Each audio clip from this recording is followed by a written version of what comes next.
Quando nós fomos para a Amazônia, foi precisamente no dia 21 de novembro de 1976.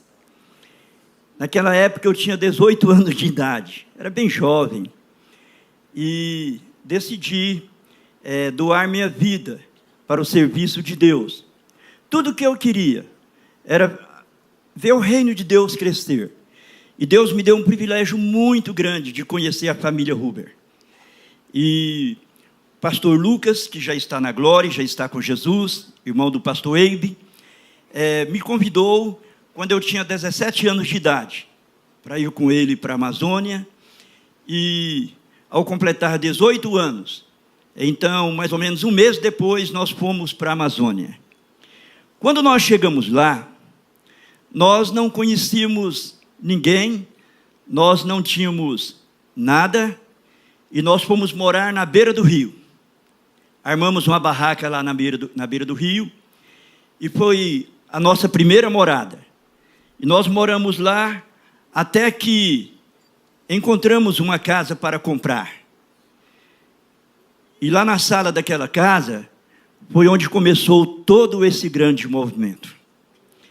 Interessante, pastor Eibe, mas quando nós começamos com um clube de jovens, denominado Lighthouse, e era toda quarta-feira. Toda quarta-feira. E então, depois a sala não coube mais as pessoas, e um senhor por nome Demétrio, ele vendeu aquele terreno lá para nós, para a igreja, onde hoje é a Igreja da Paz Central. Fizemos lá o primeiro barracão, não era muito grande, e logo não coube mais as pessoas. E aí foi feito um pouquinho maior, mas aí Deus nos deu uma grande, grande bênção. Deus mandou o pastor Eibe para lá conosco. Então, com a chegada do pastor Eibe, tudo começou a crescer, né? Ele assumiu, e a igreja cresceu tanto, todos conhecem, têm ouvido a história sobre a igreja de Santarém. E logo no começo, depois de termos começado na cidade, eu entendi que o chamado de Deus para a minha vida era para trabalhar com o povo nas comunidades ribeirinhas. E com a permissão e a bênção do pastor Lucas, eu fui para um rio chamado Rio Curuaúna. Foi onde nós fundamos a primeira obra ribeirinha da missão. Foi lá. Então, como eu falei, quando nós chegamos lá, nós não tínhamos nada ainda, né? E, na verdade, nem aquele terreno lá da Borges Leal. E então, chegando naquele rio, eu ouvi que tinha muitas famílias morando nas margens daquele rio, até nos altos daquele rio. E quem me deu essa informação falou, e olha, nunca um pregador subiu nesse rio, pregando o evangelho para as famílias. Quando eu ouvi isso, eu pensei, bom, se nunca subiu um pregador, eu quero ser o primeiro. Fui para Santarém e falei com o pastor Lucas, contei a história e pedi permissão para subir aquele rio. Ele abençoou e eu consegui um rapaz para me ajudar. Porque eu havia falado com um convertido, uma pessoa que nós já tínhamos ganhado para Jesus, e tinha emprestado dele a sua canoa para subir o rio. Então, remar uma canoa, qualquer pessoa rema. Agora, pilotear uma canoa é outra coisa. Se não souber pilotear, não vai sair do lugar. Aí eu arrumei aquele rapaz que sabia pilotear a canoa, e nós subimos 7 dias, remando aquele rio de casa em casa. Na margem direita, na margem esquerda do rio. Nós não queríamos deixar nenhuma família sem ouvir o evangelho na margem daquele rio. Na verdade, depois daqueles 7 dias, a gente estava bem moreno, porque a canoa não tinha cobertura. E o sol na Amazônia é muito quente. Porém, nós tínhamos ganhado para Jesus aproximadamente 90 pessoas naqueles dias. Então a igreja estava começada. Voltei para Santarém levei as boas novas para o pastor Lucas, e ele falou, vamos voltar na próxima semana, nós vamos juntos. Aí ele comprou lá um casco de alumínio, um motorzinho Yamaha 25, aí melhorou, não precisava remar mais, né? E nós começamos juntos de onde eu tinha parado, até nos altos, numa cachoeira por nome Aru. E naquela viagem, aproximadamente, outras 70 pessoas entregaram suas vidas para Jesus Cristo. Então essa foi a primeira obra ribeirinha da Missão Paz, lá na Amazônia. Eu gosto muito de um versículo que está no livro de Daniel, capítulo 12, de Daniel. Na verdade, o primeiro versículo, ele diz assim, os que forem sábios, pois, resplandecerão como o fulgor do firmamento, e os que conduzirem muitos à justiça, brilharão como as estrelas, para sempre e eternamente. Você prestou atenção nas palavras desse versículo? Os que forem sábios, onde estão os sábios aqui? Os que forem sábios, pois, vão resplandecer como o fulgor do firmamento. E as pessoas que investirem suas vidas na expansão do reino de Deus, as pessoas que ganharem muitas outras para Jesus, eles vão brilhar como as estrelas para sempre e eternamente. Então, chegando lá na Amazônia, nós decidimos que nós íamos encher a Amazônia de igreja. Nós ouvimos que naquela tão grande bacia amazônica, tinha uma média de 45 mil comunidades. E dentre essas 45 mil comunidades, pelo menos 10 mil dessas comunidades não tinha igreja nenhuma, nem evangélica, nem católica. E nós ouvimos então que tinha uma média aproximada ali de umas 30 mil comunidades que não tinha igreja evangélica. Aí nós entendemos que Deus tinha nos levado para um lugar onde havia uma grande necessidade de missionários. Eu costumo falar o seguinte, que a Amazônia, ela é a nossa África brasileira. Gente, são milhares de pessoas. A estatística diz que aproximadamente 38 milhões de pessoas moram na bacia amazônica. Dizem que se separasse a Amazônia do Brasil, ela seria o 6º maior país do mundo, se ela fosse um país. É muito grande. Lá nós temos muitos rios. A Amazônia é conhecida como o paraíso das águas. Na verdade, a estrada que vai para lá só chega até lá no porto da nossa cidade, a rodovia Santarém-Cuiabá. E de lá para frente, os nossos caminhos são os rios. O rio Amazonas é o maior rio da bacia amazônica. Gente, pensa numa maravilha de rio. É lindo. Ele nasce no Peru, lá na Cordilheira dos Andes, e onde ele nasce é bem pequenininho, onde ele nasce. E antes de entrar no Brasil, ele recebe pelo menos 3 nomes diferentes. E quando ele entra no Brasil, ele entra com o nome de Rio Santa Maria. E ele banha ali parte do norte do Brasil, da Amazônia, e na frente de Manaus se encontra com o Rio Negro. Nesse percurso, de quando entra no Brasil até Manaus, ele se chama Rio Solimões. E quando se encontra com o Rio Negro, aí ele recebe o nome de Rio Amazonas. E é um rio muito grande, assim, muito largo.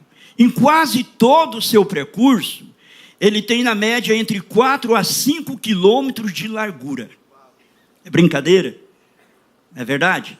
Ele é, sem dúvida alguma, o rio com a maior extensão do mundo. Ele tem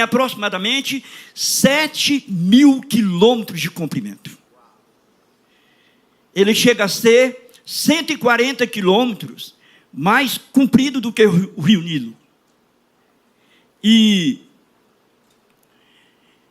eles dizem que em toda a Amazônia, se a gente contar os rios grandes, os médios, os pequenininhos lá, aqueles bem pequenininhos nós chamamos de igarapé. É uma palavra que vem do tronco guarani. Igara, canoa. Pam, caminho. Então, igarapé, lá, os igarapézinhos têm milhares. Dizem que se contar todos, nós temos uma média, pastor Eibe, de 7.000 rios na Amazônia. E nós temos na Amazônia aproximadamente 25.000 quilômetros de rios navegáveis. E as embarcações, o transporte, lá pelas águas, transportes fluviais, praticamente o principal meio de transporte na Amazônia. Inclusive, lá a nossa missão, a nossa igreja, tem muitos barquinhos que saem de Santarém e vão para aquelas comunidades e os nossos missionários vão implantando igrejas. Só debaixo da igreja de Santarém, conferindo as igrejas, e também as igrejas que estão em formação, que já tem 1, 2 células, tem delas, pastor Ibe, já tem 3 células, só não temos o templo. Mas somando tudo, nós temos 317, só debaixo da base de Santarém. Algumas são bem pertinho. Lá tem comunidade, tem uma comunidade onde o meu filho Marcos implantou uma igreja há pouco tempo, chamado Santa Maria. É mais ou menos 1h30 de viagem, de barco. Mas tem uma comunidade no alto do rio Maró, por nome Aracati. Quando eu vou no meu barco, gente, o meu barco anda muito. Anda, porque é um motorzão, pastor, de 125 HPs, né? E ele chega a andar até 13 km por hora. É porque o barco é pesado, né? O barco é pesado, e para empurrar um peso daquele na água, mas sabe, para ir naquele barco, lá naquela comunidade, eu gasto 30 horas de viagem. 30 horas de viagem para ir e 30 horas de viagem para voltar. E veja bem, o pessoal do Radar Missionário tem falado ultimamente que existe aproximadamente 90.000 comunidades agora na Amazônia. Mas eu prefiro errar por baixo do que errar por cima. Eu fico nas 45.000 comunidades. E então, como eu falei, tem milhares de comunidades ainda sem igreja. Eu costumo falar que o retrato da Amazônia na Bíblia está no livro de Jeremias, no capítulo 8, a partir do versículo 20, até o capítulo 9, no versículo 1. Lá, nós encontramos 2 clamores. O clamor do povo e depois o clamor de Deus. O povo clama dizendo assim: foi-se o inverno, findou o verão, e nós ainda não estamos salvos. Vou falar uma coisa para vocês aqui. Eu tenho chegado lá em comunidades, onde na comunidade inteira, comunidade lá é um vilarejo. Lá nós temos vilarejos pequenos, mas também temos vilarejos maiores. Tem vilarejos lá onde chega a ter até 300, 350 famílias ou mais. Eu tenho chegado, queridos, em vilarejos, onde eu não tenho encontrado uma só Bíblia. Um tempo desse, eu cheguei numa comunidade e fomos lá para começar uma nova igreja lá. E na casa onde nós íamos fazer o nosso culto naquela noite, tinha uma senhora, ela tinha 83 anos, mas embora com 83 anos, bem lúcida, mas bem lúcida mesmo. Conversava, lembrava das coisas, muito bem lúcida. E eu conversando com ela, eu perguntei: a senhora já tem lido a Bíblia? Ela falou: meu filho, quando eu era menina, assim, de 12 anos de idade, o meu pai contava para nós, ele dizia que o pai dele teve uma Bíblia.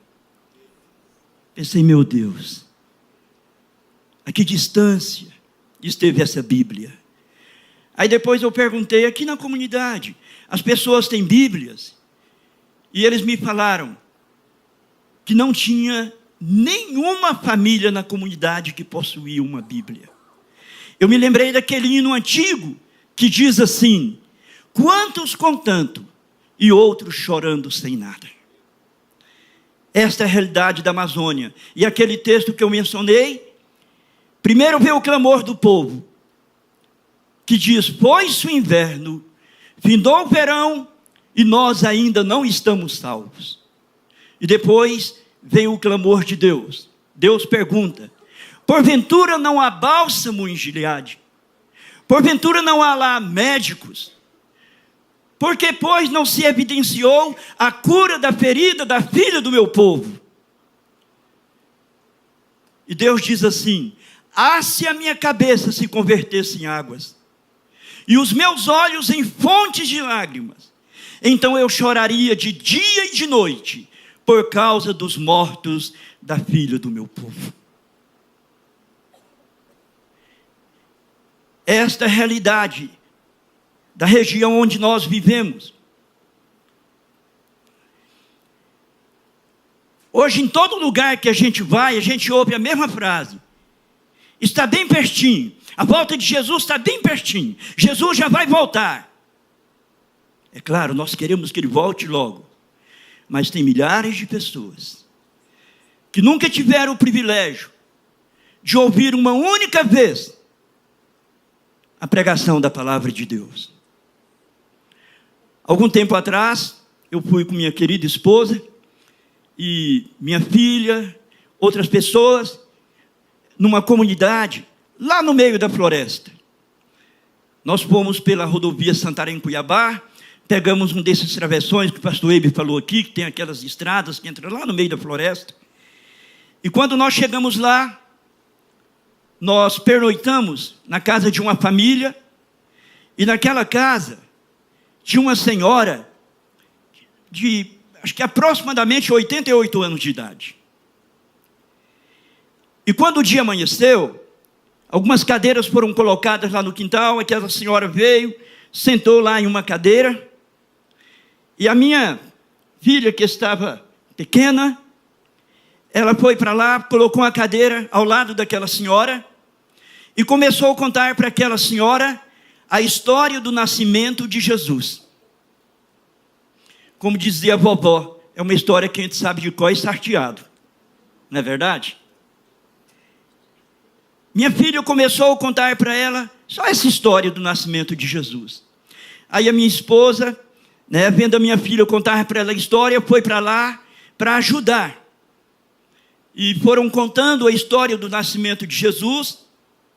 E no momento minha esposa parou, olhou para ela e disse assim: olha, nós estamos contando para a senhora a história do nascimento de Jesus, mas com certeza é uma história que a senhora conhece muito bem, não é verdade? Ela balançou a cabeça e falou: não, minha filha, eu não conheço tão bem essa história. Por favor, continue, me conte toda essa história. Só essa história. E naquela manhã, ao terminar essa história, ela estava entregando sua vida para Jesus Cristo. Ela estava convidando Jesus para entrar na sua vida. Quantos contando e outros gemendo sem nada? Quero contar uma história interessante.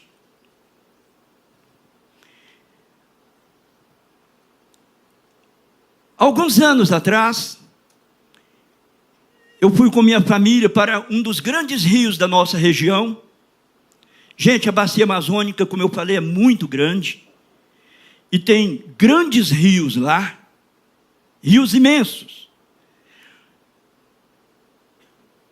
E então nós fomos para um rio chamado Rio Xingu.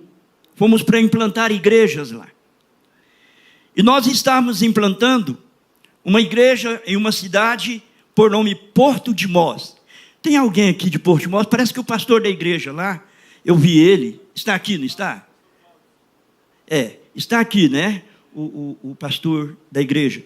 Quando nós fomos para lá naquela época, então nós começamos por Porto de Mós. E o pastor Lucas tinha um aviãozinho ultraleve, e ele, de vez em quando, ia lá conosco. Ia lá nos visitar. Ele fazia isso, né, em muitas áreas lá. E aí, alguém roubou o barquinho que nós tínhamos lá. E para nós lá, um barquinho é uma ferramenta muito preciosa, porque eles são os nossos transportes, né? Então, assim como você tem aquele carrão bonito aqui, lá no Ribeirinho, quem tem um barquinho lá, ele é top.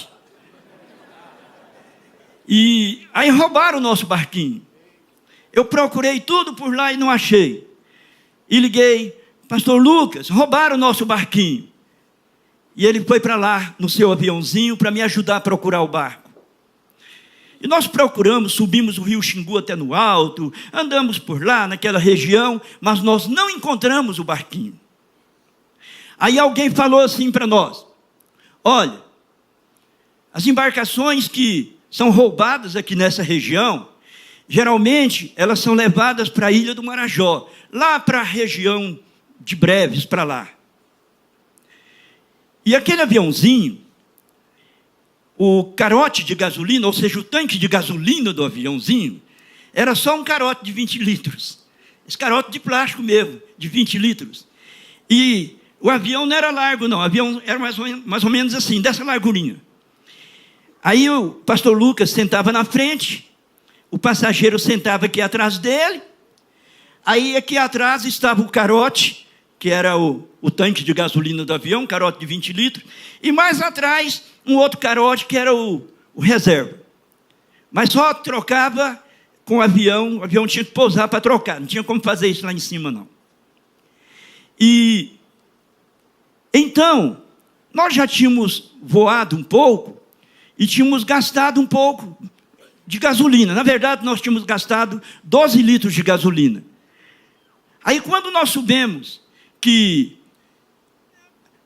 os barcos roubados eram levados para aquela região lá do Marajó, lá em Breves, aí o pastor Lucas, ele olhou e falou: Nilton, você topa ir lá para aquela região procurar o nosso barquinho? Você topa? Eu falei: eu topo. Aí nós colocamos o carote maior, né? Enfim, nós fomos. Para decolar foi um problema, porque, né, o motor não disparava para decolar. E nós fomos lá na frente, voltamos, fomos de novo, voltamos. Fizemos isso várias vezes. A gente já estava assim desanimado, até que numa dessas idas, o motor disparou. Aí nós conseguimos decolar e fomos. Aí nós voamos lá e não vimos nosso barquinho. Não encontramos. Aí chegou a hora de voltar. Pastor Lucas me deu o carote, falou: vai conseguir gasolina para nós? Gasolina de aviação. Porque aquele aviãozinho, ele queimava 50%, 50%. Era 50% de gasolina comum e 50% de Avegás, era misturado. A gasolina comum a gente encontra em qualquer lugar, né? Mas o Avegás, a gasolina de aviação, não se encontra em todo lugar. Aí eu fui com o carote e procurando, e alguém me falou: mas quando é que o senhor não vai encontrar? Aqui nem pista de avião tem. Aí eu não encontrei. Voltei e falei: Lucas, não tem Avegás para vender aqui. Ele falou: então vamos sentar ali, vamos orar e vamos decidir o que fazer. Aí sentamos lá, oramos, e nós não tínhamos aparelhos de navegação. O aparelho de navegação daquele aviãozinho era um GPS que tinha sido esquecido lá em Santarém. E tudo que nós tínhamos lá era um mapa velho, pastor Ibe, de 1900 e antigamente. Quem se lembra dessa época aqui? Tem alguém que é dessa época aqui? Pois é, o mapa era de 1900 e antigamente. E aí ele puxou aquele mapa, olhou e falou: Nilton, a gasolina não dá para voltar por onde nós viemos. Eu falei: e agora? Ele olhou e falou: tem um jeito. Pastor Lucas, ele era muito corajoso. Pensa num homem corajoso. Ele falou: tem um jeito. Eu falei: qual é o jeito? Ele falou: olha, se nós atravessarmos a reserva do Cachoanã. Quando ele falou isso, eu já sabia o que era a reserva do Cachoanã, porque eu estava naquele período implantando uma igreja em um rio, chamado por nome Rio Manjari.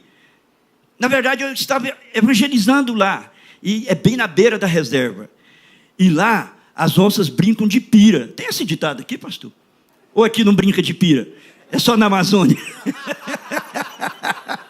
Depois vocês perguntam para o pastor Ebi, que ele vai explicar o que é brincar de pira. Aí, eu falei: Lucas, atravessar a reserva do Cachoanã? Ele falou: se nós quisermos chegar, é o único jeito. E eu tenho compromisso em Santarém. Eu falei: eu tenho também lá no Rio Xingu. Aí ele olhou para mim e ele fez novamente aquela pergunta que ele tinha feito. Falou: e aí, Nilton, você topa? Aí eu falei: eu topo.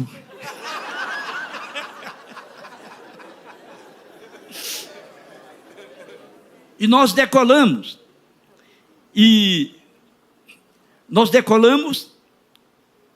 Era um aviãozinho pequeno, não era como esses aviões aí que voam a 900 km por hora. Nada disso. Era um trenzinho que eu acredito que ele deveria voar talvez uns 90 km por hora, mais ou menos isso. E ele foi feito só para voar em cima da água, embaixo. Aí ele falou: olha, vamos voar. E nós voamos. Aí nós passamos pela cidade de Portel e subimos um rio que entrava na reserva, Itajapuru, e viajamos, voamos aproximadamente 1 hora. E a noite vinha chegando. E naquele percurso nós não vimos sequer uma única casa. Até que de repente eu vi 6 casinhas lá embaixo. Falei: Lucas, tem uma vilazinha ali. Olha lá, tem 6 casinhas ali. Vamos pousar e vamos passar a noite aqui? Ele falou: não, Nilton, vamos voar um pouco mais. A gente dorme mais em cima.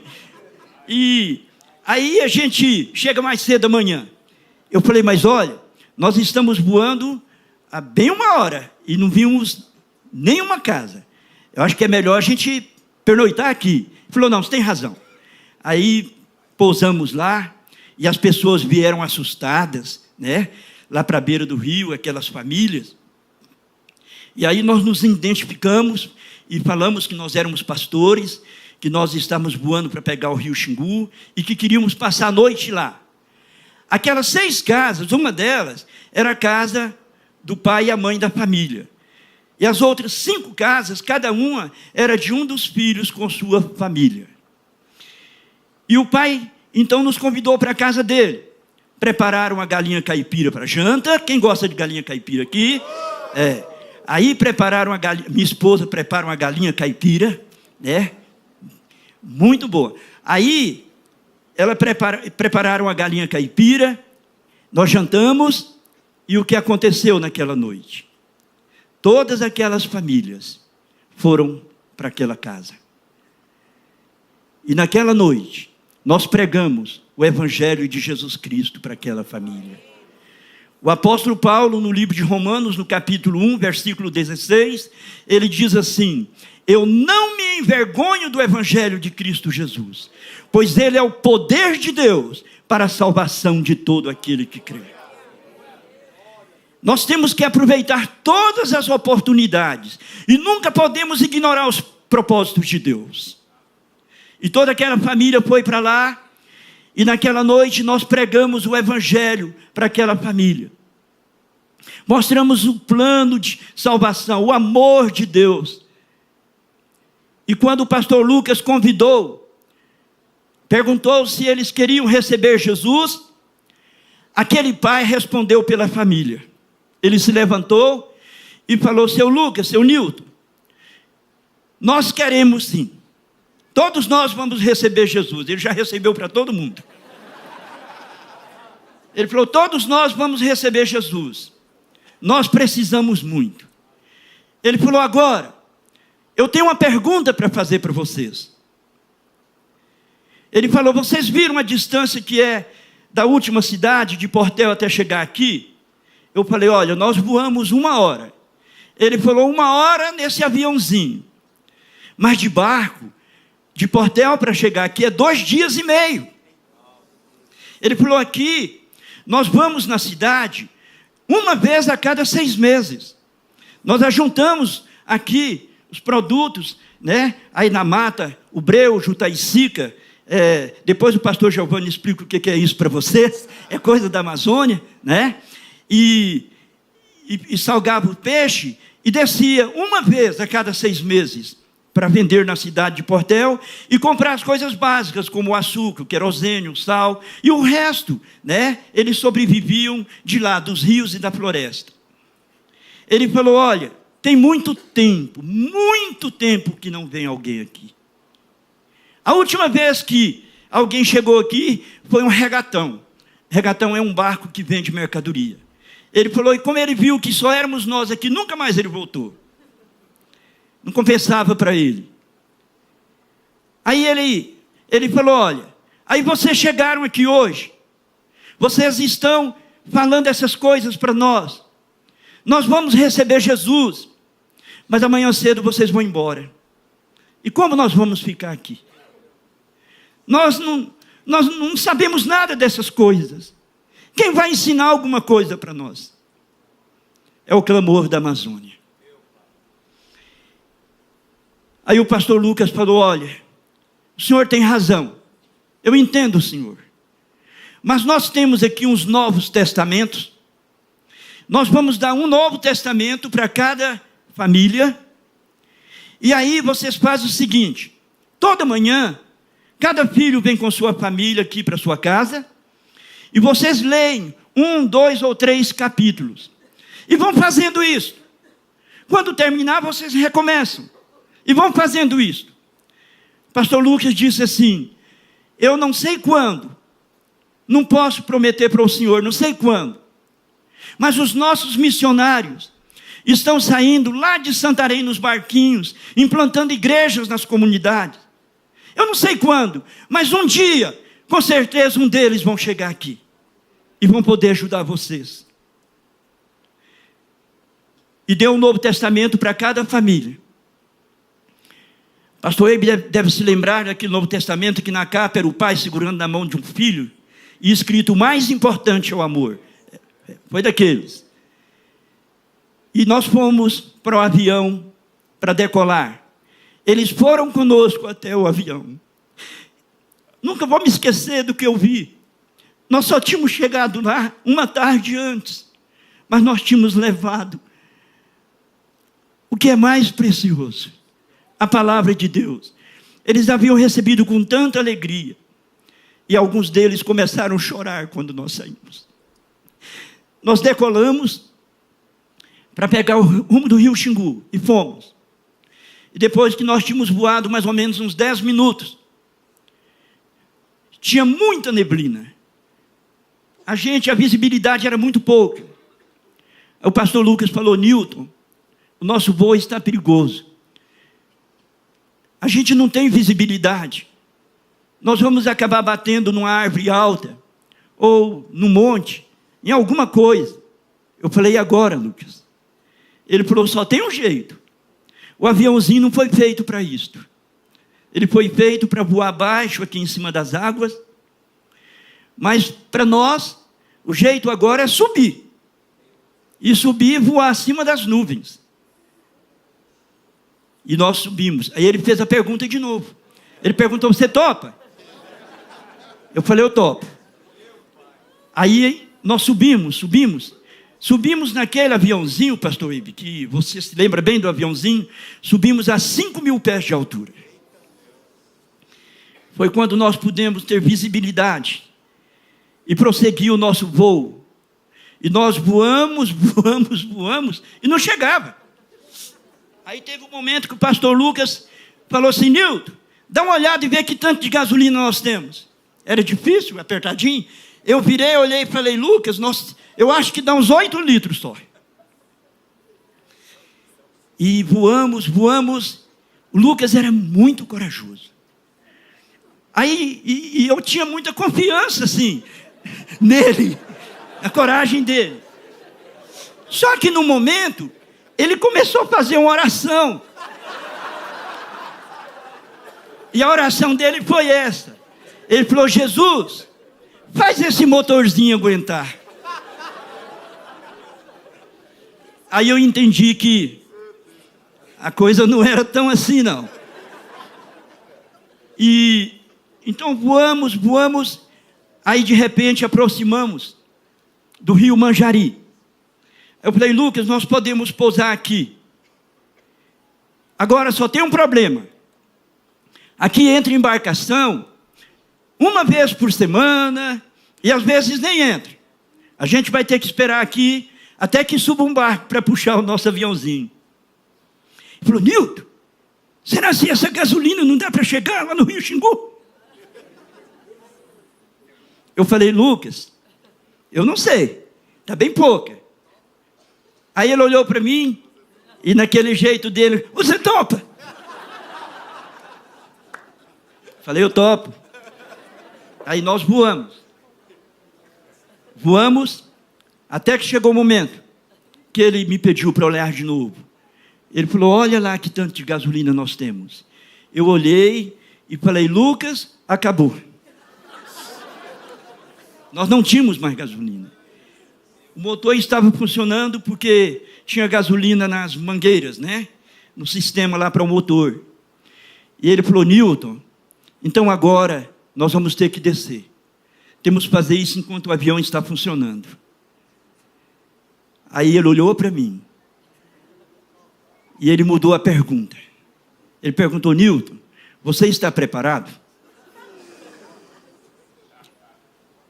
Eu falei: estou preparado. Ele falou: então vamos descer. Aí ele pôs o aviãozinho nesse sentido e descemos. E na medida que ia descendo, a velocidade aumentando. E tudo branco, a gente passando no meio daquelas nuvens, aquelas coisas. E sabe, graças a Deus, que quando limpou tudo, nós estávamos exatamente na margem do rio Xingu. Aí só pousamos. E quando nós pousamos, aí parece que a vida veio entrando de novo assim na gente.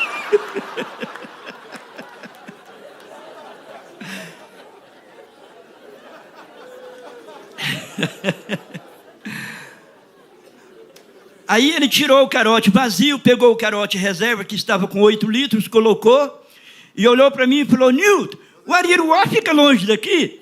Com essa gasolina, você acha que dá para a gente ir lá no Ariruá visitar o Janjão e voltar para Porto de Mós? Eu acho que dá.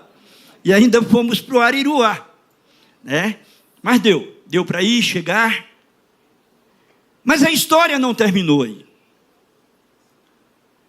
Um tempo depois, eu fui com minha família para a cidade de Santarém, e pela graça de Deus, Deus me concedeu, né, a graça de poder ajudar a pastorear igrejas numa região chamada Lago Grande de Santarém. É uma lagoa muito grande, gente, só na margem daquela lagoa, daquele grande lago, o pastor Eibe conhece lá. Só na margem tem 35 comunidades. É um lago muito grande. E com outras comunidades em volta, ao todo tem 78 comunidades naquele lago. Então nós fomos a cuidar daquelas igrejas e também de igrejas no Planalto. E Deus abençoou muito, novas igrejas foram nascendo. E me lembro, pastor Eibe, naquela época, quando nós assumimos aquelas igrejas, havia, se eu não me engano, era 146. E para a glória de Jesus, hoje nós estamos com 317. E o tempo passou. Pastor Lucas foi para o céu, o tempo passou, e passou mais de 20 anos, bem mais. O ano passado, um cunhado meu, irmão ali da minha querida esposa, por nome Cleonildo, que nós havíamos deixado lá cuidando daquelas igrejas quando nós viemos, ele estava em Santarém, e nós saímos para caminhar juntos. E essa mesma história, e do mesmo jeito que eu acabei de contar para vocês aqui, eu contei essa história para ele. Eu fiz uma pergunta para ele. Falei, Cleonildo, quando nós saímos de lá, eu entreguei para você 17 igrejas. Como elas estão? Quantas são hoje? Ele falou, hoje são 72. Hoje nós temos igreja na região de Macapá, Portel, toda aquela região lá. Ele me falou.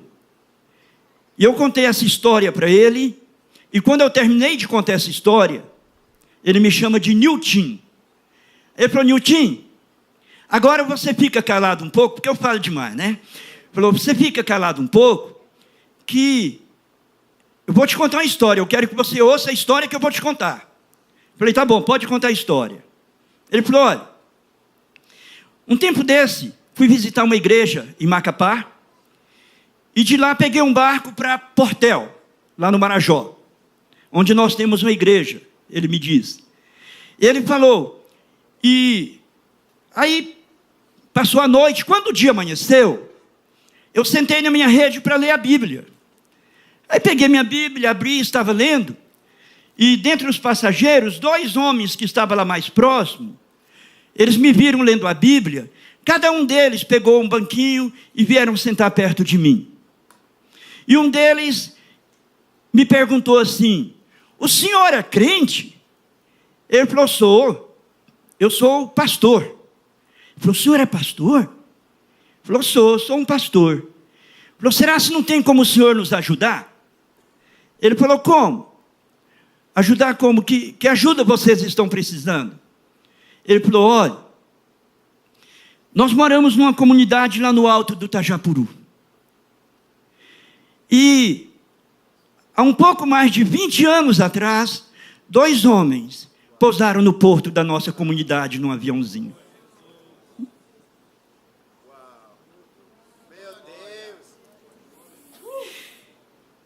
Ele falou, eles pousaram no porto da nossa comunidade, passaram a noite conosco, e eles pregaram o evangelho para a nossa família. Naquela noite, todos nós entregamos nossas vidas para Jesus. No dia seguinte, quando eles foram embora, eles falaram para nós que um dia chegaria socorro para nós, ajuda para nós. E já faz tanto tempo. Depois daquele tempo, a nossa vilazinha cresceu, nossos filhos se casaram, outras famílias chegaram. Hoje é uma vila bem maior. E ele falou, e nós construímos lá um barracão grande, mas não tem quem ensina essas coisas para nós.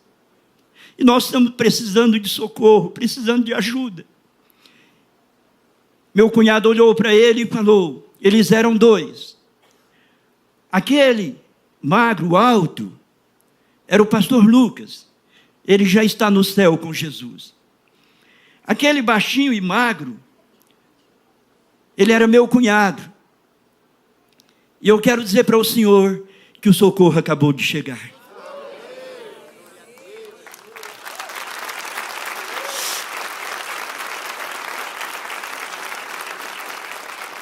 Hoje eles estão cuidando daquela igreja a partir da cidade de Portel. E o nome daquela comunidade é Só Deus. Só Deus. O obreiro lá, aquele homem, é conhecido por Soiá, irmão Soiá. E a igreja está funcionando muito bem lá. O pastor Lucas dizia assim, é muito bom ganhar almas. Ele falou, mas nós precisamos ganhar almas e implantar igrejas. E essas igrejas vão cuidar bem dessas almas, vão cuidar muito bem dessas pessoas. E nós conversarmos e falarmos assim: olha, uma igreja que a gente implanta numa comunidade, se Jesus não voltar, daqui 100 anos, se você voltar lá, aquela igreja vai estar lá ganhando pessoas para Jesus e cuidando bem dessas pessoas. É por isso que nós temos doado nossas vidas em favor da expansão do reino de Deus naquela região, naquela vasta bacia amazônica. E eu quero dizer uma coisa para vocês. O texto que eu mencionei, de Jeremias, capítulo 8, versículo 20, em um versículo antes, o versículo 19, lá está escrito assim: eu posso ouvir o som da voz que vem de toda a terra, que clama, porventura não está o Senhor entre nós? Irmãos, nós sabemos que essa grande necessidade de pessoas que se disponham para levar o Evangelho, para ajudar cada pessoa a conhecer Jesus, para ajudar cada pessoa a ser salva, não é uma necessidade somente da bacia amazônica, mas é uma necessidade de toda a nossa nação e de todo o mundo. Aqui na cidade de São Paulo, Deus trouxe essa igreja para cá. Deus trouxe o pastor Eibe com a sua equipe para cá com um grande propósito. E o propósito maior de Deus é salvar todo esse estado através dessa igreja. E eu quero dizer, se preparem, porque vocês vão ver todas as cidades do estado de São Paulo com a Pachurte bem grande lá, ganhando todas as pessoas para Jesus e cuidando muito bem dessas pessoas. E Deus vai usar você. É por isso que você está aqui. Deus está te preparando para uma grande missão. Ele disse que a seara é grande. A seara é grande. Lá vocês falavam o Ceará, né? Aqui a seara é grande, mas os trabalhadores são poucos. E Jesus falou: rogai ao Senhor da seara, para que mande mais trabalhadores para a seara. E eu estou muito feliz, para mim essa noite, que é uma noite especial, porque eu sei que Deus encontrou cada um de vocês. Fique de pé nesse momento.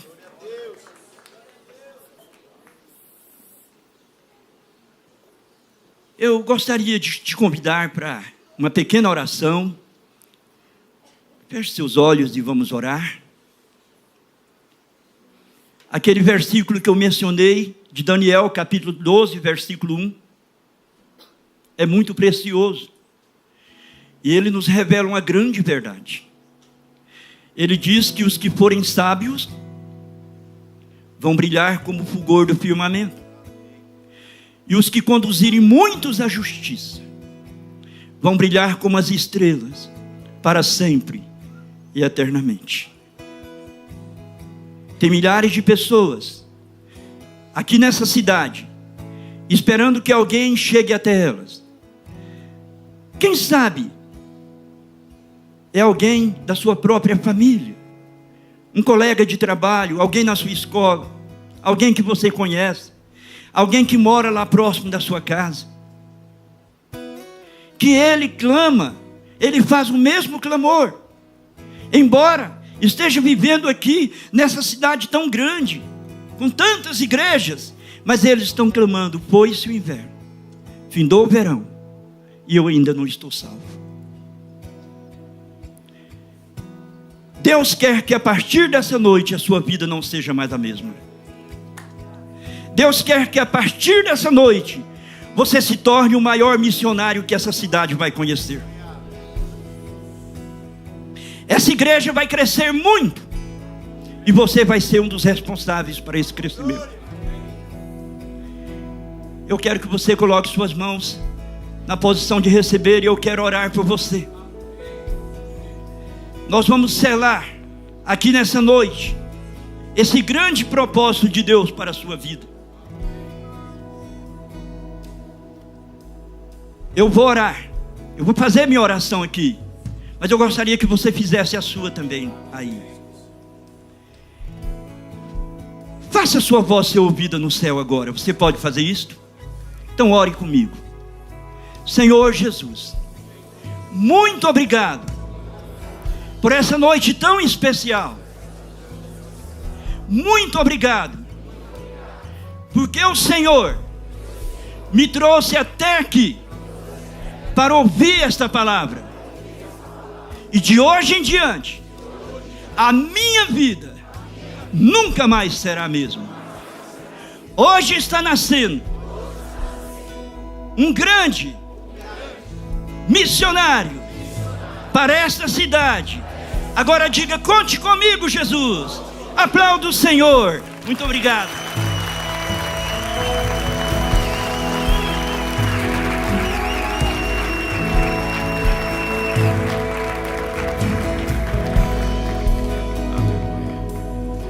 Uau, que bênção. Muito mais uma forte salva de palmas para Jesus. Glória a Deus. Meu irmão acabou realmente indo para a glória com um acidente nesse mesmo avião. E eu também ia muito, né? Apesar de pastorear na cidade, nossos missionários estavam trabalhando. Então muitas vezes eu ia para os ribeirinhos, para as conferências, para os encontros, para os lugares, os encontros dos missionários lá nos ribeirinhos. E deixa eu só contar uma história bem rápida para vocês. Uma vez ele falou assim: Ei, você tem trabalhado tanto, vamos sair para pescar. Eu falei: legal, só que era pescar por baixo da água com arpão. E aí ele foi no aviãozinho.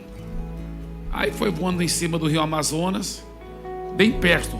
Assim, a gente vê aquelas ondas, porque o rio Amazonas quando é muito vento, fica muito tumultuado mesmo. É bem, muitas ondas fortes. Eu pensei: poxa, as ondas vão quase bater no aviãozinho. Aí ele foi virar para entrar justamente nesse rio Curaúna, lá onde o rio Curaúna saía. Quando ele foi virar assim, ele não conseguiu, porque é ultra leve, muito. Aí o vento fez assim, ó. Parecia um papel, um avião de papel, e o vento soprou a gente lá para cima e tudo. Eu pensei: não, mas o Lucas sabe o que está fazendo, ele está controlando.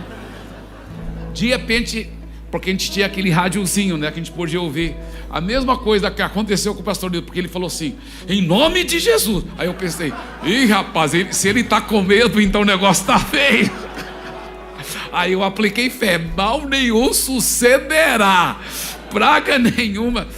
Aí finalmente ele conseguiu fazer a curva, fomos subindo em Curaúna. Aí ele pousou, pensei, ele pousou numa beirada assim, ó, o rio era nessa parte, era mais limpinho. Pensei: nós vamos mergulhar aqui, né? Que nada, ele foi taxiando em cima da água. Eu nem sabia que tinha um igarapé saindo, porque a mata estava tudo fechada. Nós entramos dentro da mata, as asas batendo nos dois lados, e fomos entrando. Estava escuro, aquela água assim, parecia, essa água deve estar cheia de jacaré e de anaconda. Aí eu falei pro Lucas, eu falei: cara, mas nós vamos mergulhar nesse negócio aqui para pescar? Ele falou: eu falei: cara, eu estava recém-casado. Eu falei: se a minha esposa souber, ela jamais ia me deixar mergulhar aqui, cara. Ele falou: não, essas coisas a gente não conta para nossas esposas. Mas um dia eu te conto o resto da história, que ela é muito engraçada, mas não temos tempo. Mas realmente as aventuras da Amazônia são maravilhosas. Mas o que é mais lindo, eu chorei agora, porque essa família, imagina, 20 anos esperando, eles construindo a barraca, eles evangelizando os seus filhos, 20 anos. Mas aí veio o próprio seu sobrinho, né? Cunhado.